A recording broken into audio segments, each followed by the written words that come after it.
Yun, magandang araw mga bossing. May dumating tayong unit, 4 to, kaya lang isa pa lang po yung pinadala sa atin ni Sir Gilbert.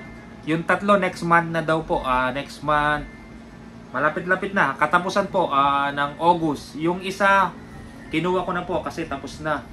4 to pero naka-reserve na po lahat mga bossing. Napakalupit Iyan Magnum Gen 2, pinakamahal na model ni GC Mag. Iyon. 4 yung may 4 to, 4 naka-reserve na po lahat. Yung isa ni-request ni Sir, mas maliit na tangke yan. Yung isang unit papalitan natin ng malaking tangke. Pero ito yung unang nagpa-reserve. Sa kanya natin bibigay. Tapos yung kay Sir Joseph, next month na po yung sa inyo Sir Joseph. 3 yon, sabay-sabay din matatapos. Pinauna ko lang tong isang unang natapos para ma-vlog na natin. Yan, adjustable airflow mga bossing. Yan, gusto mo magpalit ng 177, caliber 22, caliber 25, caliber 30, mag-slug ka, na-adjust po yung airflow niyan, yung laki ng butas. Dito mga bossing, yung labas ng hangin na adjust. Adjustable power. Yan, nasa labas na po. Yan, may gumaya na nga yan Nagulat ako, may nakita ko nakapos. May ganyan na, ginaya yung GC Mag Yan, gusto mong i-adjust yung lakas, power, dito lang mga bossing. May mga number na din nakalagay sa Iyon. Tapos yung receiver, ito na po yung pinakamalaking receiver ni GC Mag. Magnum, ito Gen 2, mas hindi po siya budget meal mga bossing may kamahalan po to. Yung kahoy nito na Magnum Gen 2 na Woodstock Street Bat, mas mura po siya. Mas mahal po malaki ang diferensya, mas mahal po tong alloy chassis. Ito all aluminum po yan mga bossing.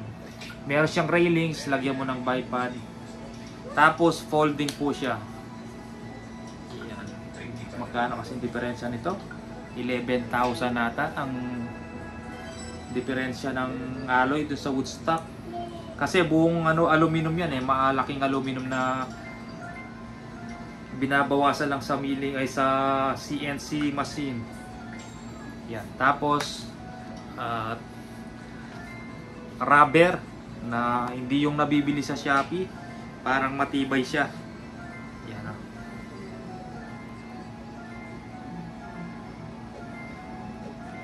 matibay siya, makapal. Adjustable cheek rest, ito. Luwagan mo lang tong tornilyo. Iyon.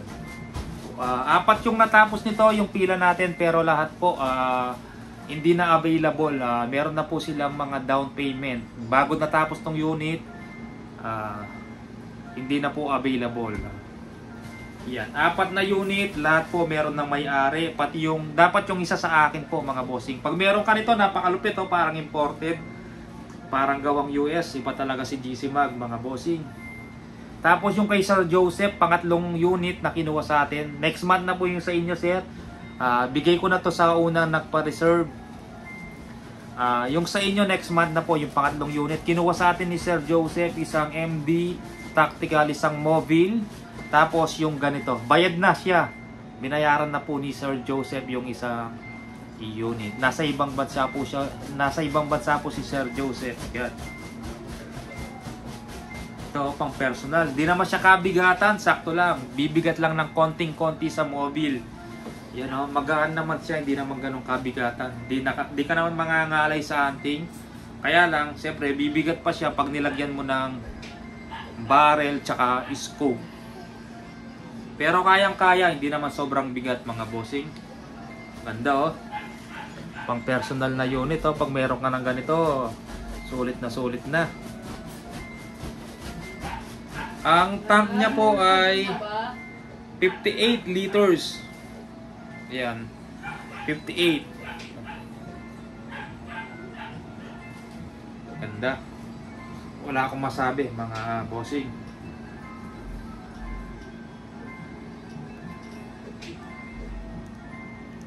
Yan tumitigas yung spring, yan, malambot siya. Yan, tumigas.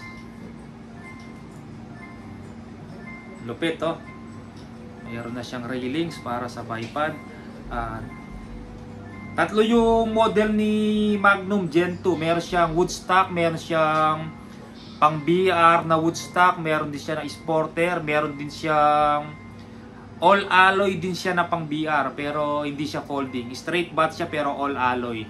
Pero yung mga kinuha natin puro folding para may okay siya pang hunting, pwede din pang competition. Yan. Pero sa competition pabigatan eh. Ito hindi siya masyadong mabigat, saktong-sakto lang. Sarap pang hunting nito. Yan, mga gustong pagpa-reserve, magpagawa ng ganitong unit, hindi po siya budget meal mga bossing.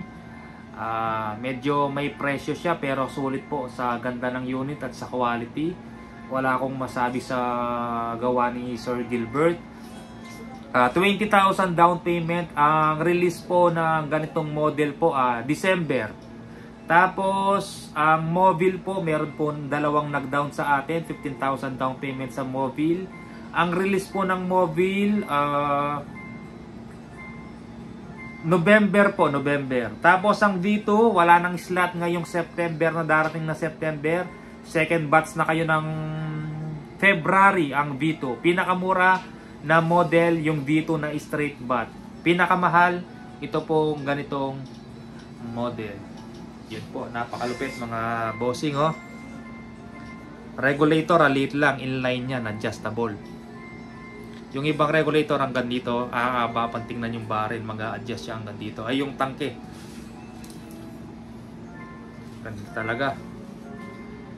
Sa akin dapat to eh, kaya lang may nakiusap, kinuha eh. Talagang ganyan mga bossing, pag nagbebenta ka wala kang pang personal, laging nabebenta.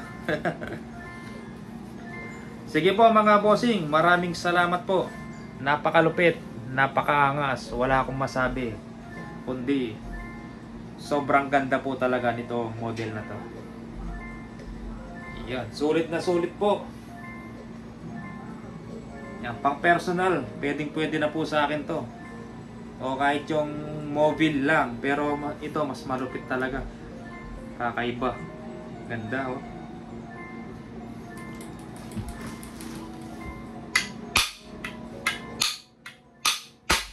Putok siya pero pag nakaswing, hindi siya puputok. Kung nakaswing siya ng ganyan, pero pag nakaganyan isang pitik lang, pumuputok na po. Sige mga bossing, maraming salamat po.